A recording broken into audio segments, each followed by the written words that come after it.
I'm here at Paragord Retreats, and I'm teaching my students who have been with me for the last 7, 8, 9, 10 days how to create an impactful expressionistic eyeball, because we're studying narrative in portraiture as part of our experience from France.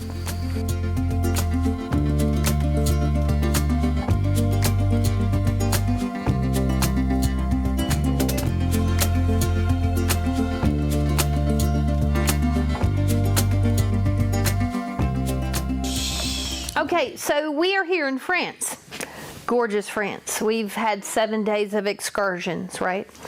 We've experienced a lot of architecture, structures, historical places, and narrative. And as we collect those types of visual data, we also may be inspired to paint figuratively. And figuratively would mean portraits, bodies, people, either from our memories, from what we've studied, or through our imaginations.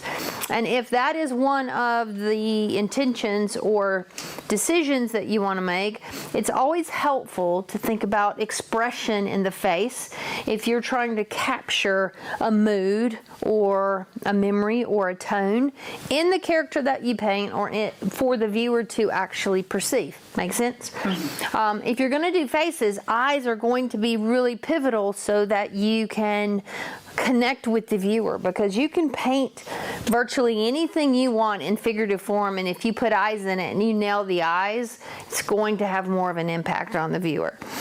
So this is going to be a technical lesson just as a step out. It's not how do I paint a whole portrait, it's how do you paint an eye with impact. That's what we're going to be experiencing today. And there's different ways of going about this, because we are not realism painters. We are expressionistic painters. We use mixed media, right? We want it to be human-ish, but we don't want to be exact. We want it to have our own visual voice. So that means we're going to go about this study in a much looser, expressive ways. And I'm going to begin by doing that using a Lyra stick. And you all should have a Lyra stick. It's water-soluble, just to capture the structure of the eye. And then we'll shift from that to painting using a complementary color palette. And I'll talk about that shortly. So you can see that my paper is horizontal or landscape. You could have yours vertical, it really doesn't matter. And I'm also going to do one eye, not both, because I find that if you struggle with the eyes or you don't have a lot of experience painting eyes, learning to paint one really well is a benefit, and then you expand to learning to paint two, which has to do with symmetry and placement and planes of the face. Make sense? Yeah. Y'all gonna follow along? Yep. All right, I am really just thinking about an oval. And notice how when I place my marks, I'm not drawing like I'm writing a book. That's not how I'm placing my marks. I'm doing kind of quick sketch marks, loose sketch marks. And then I'm going to come around and kind of flatten out a little bit here. This is just a general oval shape in how I'm going to approach doing this. This could technically be what's considered the shadow line or the crease, which is right here, which means I still need to come back in and get the upper eyelid here. And then the bottom flat part here. This would be a wet line, and then you've got the padding underneath of the eye socket itself. Not going to do eyelashes yet, just going to do some loose structure. Now I want to go back in, because if you think about the eyeball, it is it's hard for me to say this word, sphere, it's a big ball and socket, right? And we only see partial. There are a lot of anatomically correct names for this. That is not our intention. We are simply capturing a very expressive eye. And you can see that I did that by showing you a partial amount of the iris. Then we're going to go back in and capture the pupil here, which would be a circle. And then off to the side where the iris and the pupil meet, I'm going to draw a little bitty circle, and that's going to be our highlight mark. All right? Now, inside the eye, I'm going to have one more curved line, sideways, happy face there. So we've got, what we'll do is we'll have iris, we'll have white of the eye, and a little bit in here we know that the white of the eye is. Now eyebrow, very loosely, would kind of be up and over. Remember, this is not anatomically accurate. It's not academically accurate either. It is a capture and practice of the eye, really kind of blown up bigger, so we understand what can we do with pigment and line to capture a more expressive eye compared to a more exact eye. And if you think about, if this is the eyebrow, the ridge of the nose would come down this way. With me? Yes. Good? All right, I'm gonna go ahead and activate this. And you're gonna see that it's gonna get a little bit darker, the line work. That's because these are water soluble and they will activate with water as well. The iris, this part of the eye, is the part that's colored. Now, because this is wet, I'm gonna blend this with my finger. So we're going to have a bit of a value shift right here. And we're going to paint this so it's going to be a lot more colorful, a lot more saturated. But right now, I'm just activating a bit of the lira so that we can get some dimension right out of the gate. I need a little bit more. So watch how fast I do this. You see how expressive this is? Just giving an insinuation of eyebrow, not an exact.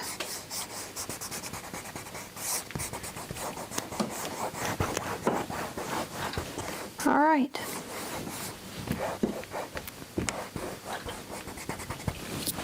All right, now we're ready to shift to color. Now, line work wise, we have a basic structure that we can work with. I might want to get a bit more expressive before I even add paint, just to kind of mess this up a little bit. If I do want to do that, I'm going to grab a water soluble pencil, such as one of these, and all that means is when you use it dry, you can activate it with water. And I might come back in and put in a little bit of scribbles, just for expression. And then also too, you can use Neocolor 2 crayons. They activate with water as well. Might want to come in, do a bit of crayon work. I will be working with a complementary color palette of yellow and purple, plus white and black. You may choose to follow along. You may choose to just work with graphite. It's up to you, personal choice. I'm just letting you know what I'm going to be working with. And I also think I'm going to do a purple iris. I want to do a purple iris, and that's going to make my skin tone kind of in the yellow family. There's a reason why I'm choosing yellow and purple as well.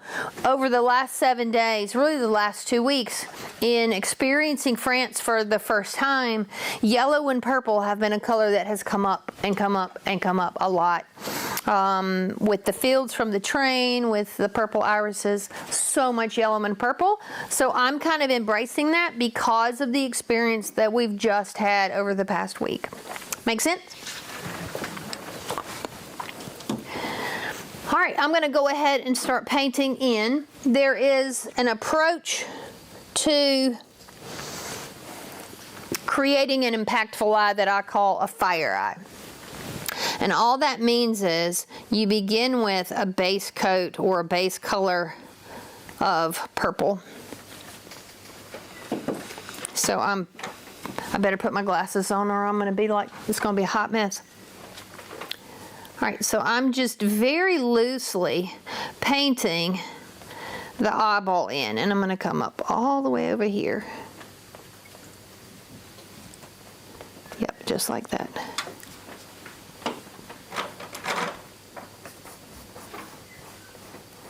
Just painting my iris in. I don't have to get it really thick down here because there's going to be a lot of lighter values. That's just a base coat. It's a first coat. When we're thinking about eyes, to make an impactful eye, there's a triad of colors that you can add to an iris. The upper lid will cast a shadow right over the eyeball itself. So if I begin with purple and I want to convey a bit darker shadow, then I'm going to pick up a little bit darker value and I'm going to come place it right in that upper 1/3. Probably in here,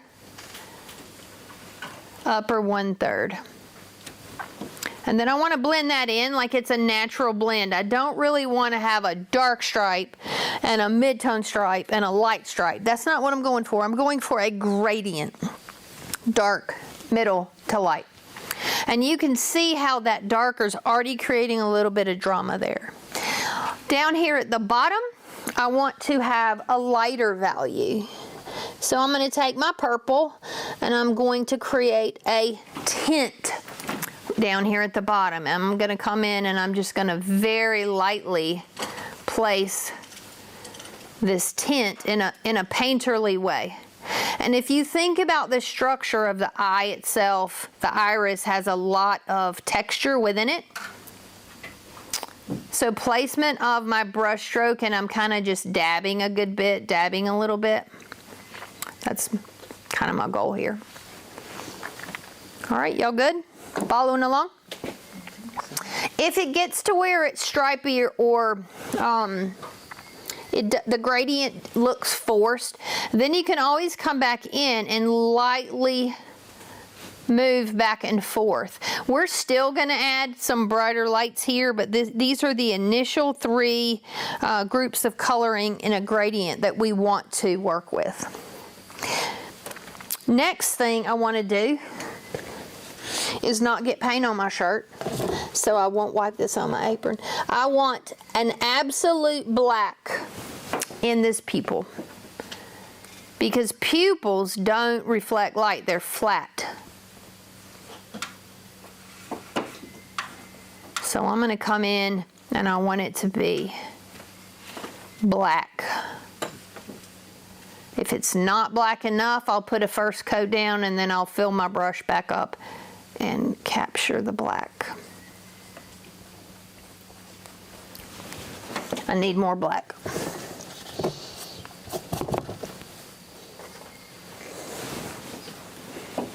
Yep. There's a lot of reflections. If you're doing realistic eyes, depending on the light source, how many you have, that's going to determine how many light bounces you have as well. But for just learning how to capture this gradient, we're just going to use 1, which is that little highlight right there.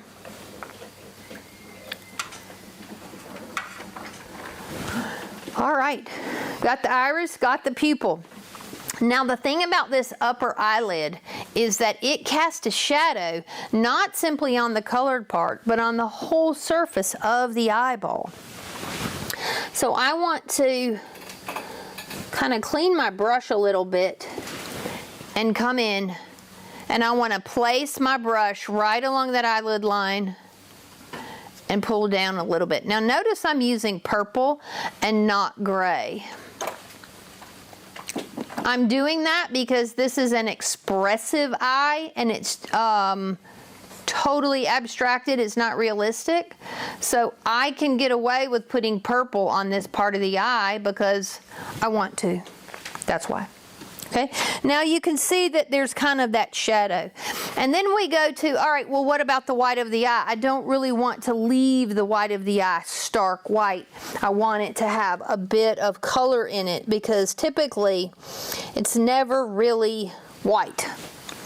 So I'm going to pick up a little bit of titanium white and just a little bit of cream or yellow and I'm going to paint with a dirty brush, what I'm going to call a dirty brush. And then I'm going to come in and pull the white of the eye this way. And you can see it is not white. It is very cream-based, yellow ochreish. But because this is a first coat or a base coat, I can totally get away with that, and it's good.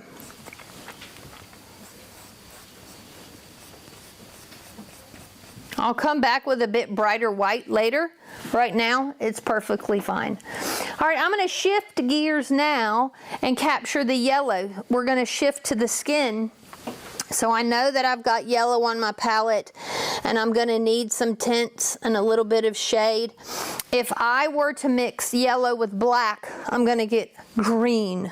So I'm going to kind of avoid that. If I want to deepen my yellow, I'm going to mix a little purple in with it to neutralize the yellow. But the first thing I want to do is go ahead and get a base coat of yellow on my skin surfaces. Not really worried about light source at all. I'm just simply working where I know skin color would be. And I'm also going to move my brush really quickly. You can see it's starting to get dark, and that's because I'm painting dirty. I have a dirty brush. That means I've got multiple colors from my palette on this brush.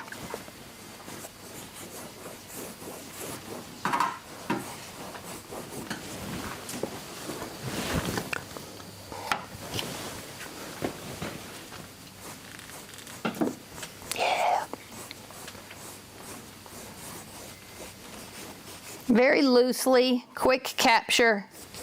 I know that the fat part of the eye, like right under here, you know, we've got these fat pads, are gonna come down here. I need to pick up some more yellow, more tint. Yep.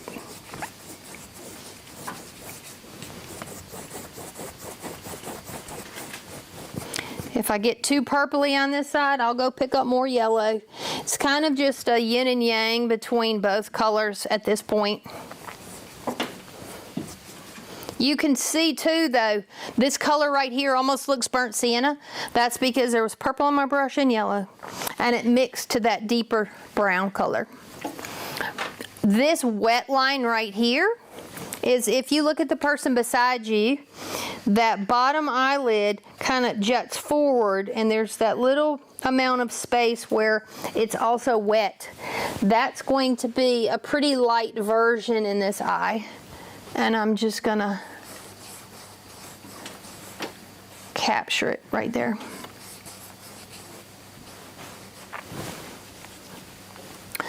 All right, this still needs to be, we need to have a bit more skin color down here.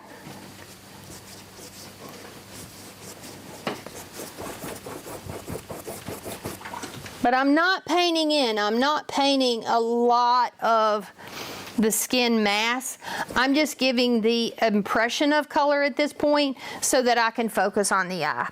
And right now we've got a basic eye structure down. We've got our eyebrow up here. So I'm going to go ahead and shift gears. I want a little bit of black and a little bit of purple on my brush. And I'm going to very loosely just place and pull to insinuate eyebrow at this point. You can get as detailed as you choose to get with this lesson. If you want it more exact, go more exact. And if you don't, stay very loose in how you hold your brush, in the amount of paint you put on your brush, and in how you place the brush and flick. Looseness, when you want to paint expressively and loose, that comes from a couple of things. It comes from what tool that you use. It comes from the speed and how you use the tool. It comes from the pressure you place on the tool, and this, the amount of pigment that you load the tool with. So different ways to alter expressiveness here. I want to begin with the darks.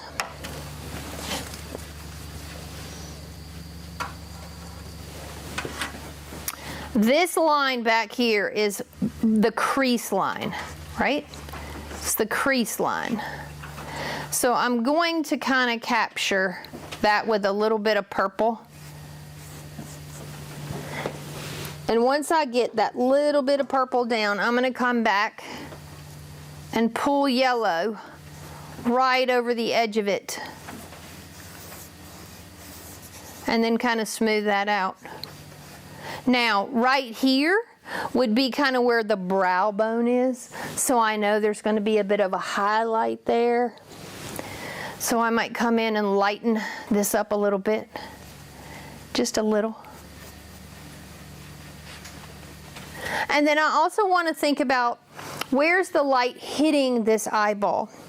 Because light source is necessary for form. If we want it to look dimensional, we need to know where the light's hitting it. We have the highlight right there, so technically it would appear that the light is either coming this way or it could be coming at an angle here. If that's the case, this part of the upper eyelid and this front part is going to be lighter and the shadow would be cast on this side. So that's what we're going to commit to. So I'm going to come in and I'm just going to pull a little bit of highlight. Just a little bit. I really don't want as much on this side. Boost the highlight here on that brow and potentially here. Same thing on this. This would be lit up a bit more just by the pre-selected light source. So we're just lightening that up.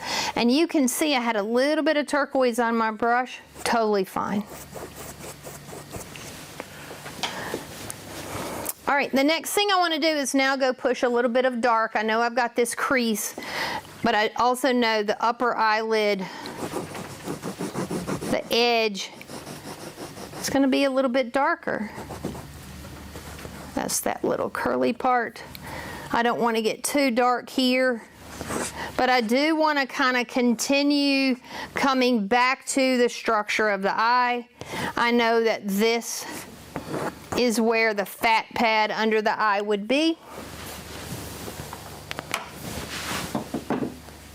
So I'm going to just lightly activate that a little bit. Come back in, push that dark just to give it a bit of drama. You see that drama that it just offered us?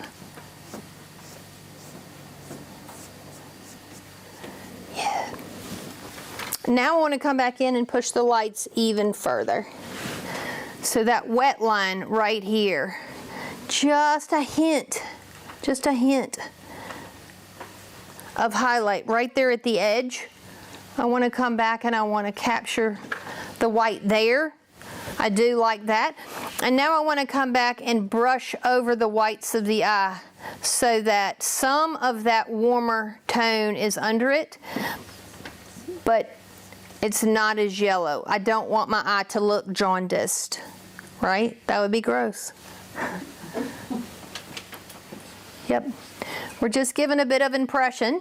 And then this, you know, little bit of highlight here. A little bit of highlight here. And now I want to go boost the drama in the purple part of the eye even further.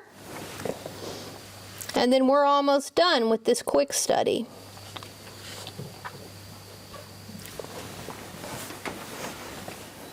I'm using a flat brush, so I'm going to come in and I'm going to kind of place some vertical dashes or marks in the lower part of this eye.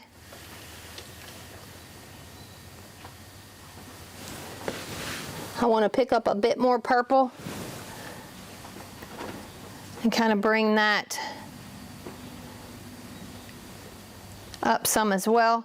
Just a very painterly approach to this, not exact. And then one of the things I don't ever want to forget is that the exterior line of the iris, so the outer perimeter of the iris, typically is dark. So I'm going to trace that in and accentuate that with my Lyra stick. You could have done that with paint or with this Lyra stick.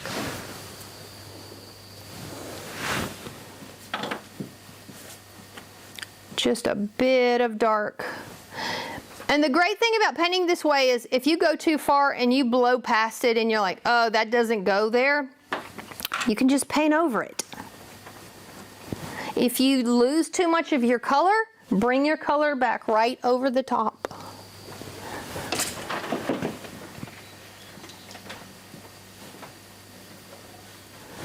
Last thing I want to do is I want to mix a bit more tint and increase the drama in the eye. Right there at the base. Little bit of that lavender. I don't want to paint it all white. I'm just giving a few strokes and highlights.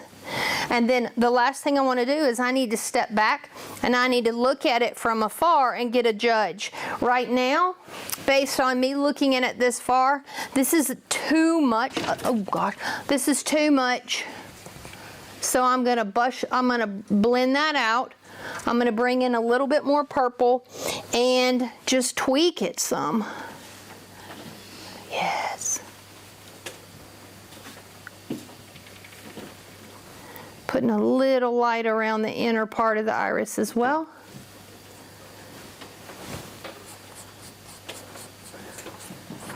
Going back in, just pushing a bit of color in the brow too. And then I might highlight that skin tone a bit more so it's not so brown. Pull some of that in. All right, now this is a quick study. So this is just how do you capture an eye, how do you use that gradient to your advantage. You can do these over and over and over. Once you do them one time, do them again, practice 3 and 4. And eventually what you're gonna wanna do is then shift to, instead of one eye, 2. Because one of the most challenging things we have as portrait painters is when we start to paint, we'll have one eye a little too high and they're not symmetrical. And even though that sounds like more of an academic exact thing, you do want them believable. When you paint like this, you still want them believable. So knowing how to get 2 eyes symmetrical with that bottom parallel is key. But don't move to 2 until you capture 1 and you feel good about that process. Any questions? I've silenced the room. Does this help? Did that help? Yes. Yep. And also too, realistically, if you think about it, unless you paint really, really, really big, you're not going to be painting eyeballs this big. I mean, if you think about the size of that eyeball, the painting would be the size of the wall. We're talking about small eyes on faces on 11 by 14, 16 by 20, 18 by 24, right? So we're talking about eyes that might be only this big. But if you can paint it large like this with success and really comprehend using a gradient to your advantage, where your highlights are, where the drama is, you can translate that to smaller eyes more easily. Okay, we good? Mm-hmm. No questions. All right. I can't wait to see what y'all did, because from right here it looks, they look kind of gorgeous.